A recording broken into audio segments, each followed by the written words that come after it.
नमस्कार, मैं हूं आशीष और आप देख रहे हैं आशीष कॉमर्स क्लासेस। मेरे प्रिय विद्यार्थियों, हम कंपनियों के प्रकारों की चर्चा कर रहे थे और उनमें हमने 1% कंपनी यानी एकल व्यक्ति कंपनी को पढ़ लिया था। आज की हमारी वीडियो का टॉपिक है निजी कंपनी यानी प्राइवेट कंपनी। सबसे पहले हम देखते हैं कि निजी कंपनी की परिभाषा क्या होती है, जिसको हम आशय के रूप में भी जान सकते हैं, यानी इसका तात्पर्य क्या होता है निजी कंपनी का। निजी कंपनी से आशय उस कंपनी से है, पहला, जिसमें न्यूनतम सदस्यों की संख्या 2 तथा अधिकतम संख्या 200 होती है।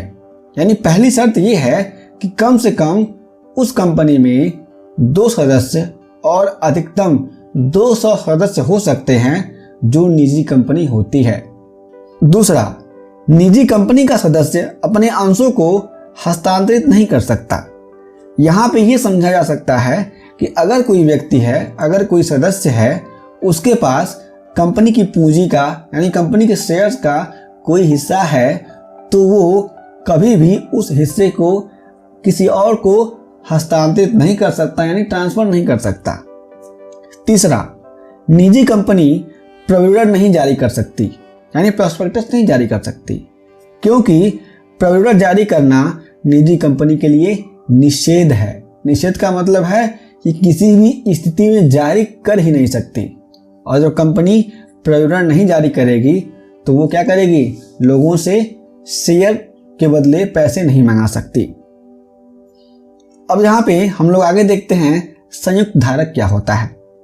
जब 2 या 2 से अधिक व्यक्ति उन्हीं या उससे अधिक के अंशों को धारण करेंगे तो उन्हें संयुक्त धारक कहा जाएगा। यानी यहाँ पे आप समझ सकते हैं कि अगर कोई भी हस्बैंड वाइफ हैं, वो या तो अपने हिस्से के शेयर को यानी एक एक शेयर को धारण करते हैं या फिर एक से ज़्यादा शेयर को धारण करते हैं, तो उस स्थिति में उन्हें क्या माना जाएगा, उन्हें संयुक्त धारक माना जाएगा। और इस स्थिति में उन्हें केवल एक ही सदस्य माना जाएगा। आप यहाँ पे इस बात को बढ़िया से समझ सकते हैं कि दोनों को मिलाकर के हम एक ही सदस्य मानेंगे।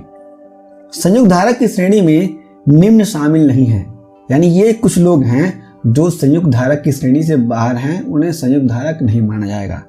पहला, ऐसे व्यक्ति जो वर्तमान समय में कंपनी के कर्मचारी हों, यानी जो कंपनी का कर्मचारी है वो संयुक्त धारक की श्रेणी में नहीं आएगा। दूसरा, ऐसे व्यक्ति जो कंपनी के कर्मचारी रह चुके हों तथा कंपनी में सेवा के समाप्ति के बाद भी सदस्य हों, यानी ऐसे कोई व्यक्ति हैं जो कंपनी में पहले कर्मचारी रहे हों और जब कंपनी में उन्होंने सेवा दे दी तो उसके बाद से भी क्या हैं, वो कंपनी के सदस्य बने हुए हैं, तो उस कंडीशन में उन्हें हम क्या करेंगे, संयुक्त धारक नहीं मानेंगे। अब यहाँ पे आप निचोड़ रूप में यानी निष्कर्ष रूप में आप समझ सकते हैं कि निजी कंपनी वह कंपनी है जिसमें क्या है, मिनिमम 2 सदस्य होने चाहिए और मैक्सिमम 200। सेकेंड, अंशों का हस्तांतरण नहीं किया जा सकता। थर्ड, कंपनी प्रोविडेंट जारी नहीं कर सकती, यानी कंपनी किसी भी तरीके से शेयर इशू नहीं कर सकती लोगों के पास, कंपनी के पब्लिक के पास, तो वो कंपनी क्या कही जाती है, प्राइवेट कंपनी कही जाती है, यानी निजी कंपनी कही जाती है। अब निजी कंपनी की कुछ विशेषताएं कौन कौन सी हैं वो देखिएगा। पहला, न्यूनतम प्रदत्त पूंजी की आवश्यकता नहीं, यानी इस कंपनी को क्या होती है, पेड अप शेयर कैपिटल की आवश्यकता नहीं होती है, यानी कोई भी न्यूनतम सीमा नहीं है कि हमें उतनी पेड अप शेयर कैपिटल रखनी पड़ेगी कंपनी के निर्माण के लिए। दूसरा, न्यूनतम 2 सदस्य होते हैं कंपनी को खोलने के लिए, यानी यदि आपको कंपनी खोलनी है, निजी कंपनी का निर्माण करना है, तो आपके पास 2 सदस्य होने ही चाहिए कम से कम, उससे ज़्यादा भी हो सकते हैं, जो मैंने आपको 200 सदस्य के बारे में बताया। हमने इसके पहली वीडियो में पढ़ा था कि 1% कंपनी में केवल एक ही सदस्य होना चाहिए। आप इस बात को ध्यान रखेंगे। तीसरा, अंश हस्तांतरण पर रोक, यानी हम अपने शेयर को किसी को ट्रांसफर नहीं कर सकते हैं। चौथा, प्रोविडेंट जारी करना निषेध, इसमें प्रोविडेंट जारी नहीं किया जा सकता, यानी कंपनी किसी भी दशा में अपने प्रॉस्पेक्टस को पब्लिक में इशू नहीं कर सकती, और जब कंपनी अपने प्रॉस्पेक्टस को पब्लिक में इशू नहीं करेगी तो वो शेयर के बदले पैसे पब्लिक से नहीं ले पाएगी। 5वां, सीमित दायित्व। इसमें क्या होती है, सभी सदस्यों की जो दायित्व होती है वो सीमित होती है, यानी किसी भी तरीके से कंपनी पे कोई क्षति होती है तो उनके जो भी मेंबर्स हैं उन पे किसी भी तरीके से दबाव नहीं पड़ेगा, उनको लायबिलिटी बियर नहीं करनी पड़ेगी। शाश्वत उत्तराधिकार। शाश्वत उत्तराधिकार का मतलब होता है जिसे हम इंग्लिश में परपिचुअल सक्सेशन के नाम से जानते हैं, कि किसी भी तरीके से अगर कोई युद्ध होता है, यानी किसी भी तरीके से कंपनी के जितने भी कार्यालय हैं या भी जितने भी डॉक्यूमेंटेशन उसके पास हुए हैं सारे नष्ट हो जाते हैं, फिर भी कंपनी क्या है, लगातार चलती रहेगी, यानी वो शाश्वत है। जैसे आप लोगों ने जाना होगा कि ईश्वर क्या है, शाश्वत है, उसी प्रकार से कंपनी क्या होती है, शाश्वत होती है। कम से कम 2 और अधिकतम 15 निदेशक। इस कंपनी में कम से कम 2 डायरेक्टर होने चाहिए और अधिकतम 15 डायरेक्टर होने चाहिए।